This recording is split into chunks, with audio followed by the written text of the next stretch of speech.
हाथी और कुत्ते। एक बार की बात है, एक छोटे से गांव में एक हाथी रहता था।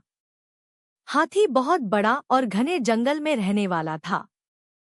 वह किसी से नहीं डरता था और लोगों को अपनी शक्ति का एहसास कराना पसंद करता था।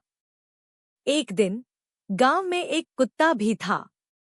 वह कुत्ता छोटा और काफी होशियार था। वह लोगों के यहाँ बच्चों को खुश करने के लिए आया करता था। हाथी और कुत्ता एक दूसरे को पहले नहीं जानते थे, लेकिन एक दिन मिल गए। वे दोस्ती करने लगे और अच्छी तरह से बातचीत करने लगे। हाथी ने कहा, मुझे बहुत खुशी हुई कि मैं तुम्हें मिला।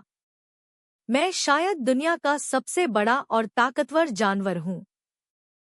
कुत्ता समझता था कि हाथी थोड़ा बड़ा और घमंडी है, इसलिए उसने कहा, हाथी, मुझे मालूम है कि तुम बहुत बड़े हो, लेकिन फिर भी इंसान तुम्हें धकेलकर मार सकता है।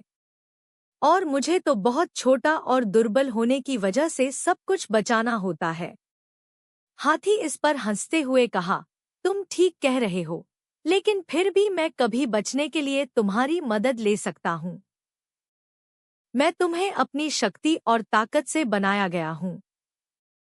कुत्ता गंभीर रूप से बोला, मैं जानता हूँ कि तुम कितने शक्तिशाली हो, लेकिन प्रेम और सहायता देने की क्षमता मेरे पास है।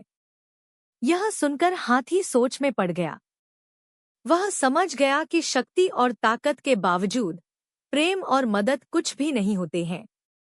हाथी ने खुद को आजमा कर देखने का फैसला किया और वह बच्चों के संगीतायन में से एक साझा करने के लिए खुद को मंडराने लगा। यह देखकर कुत्ता बहुत खुश हुआ और उसने कहा, हाथी, तुमने सबके दिल जीत लिए हैं।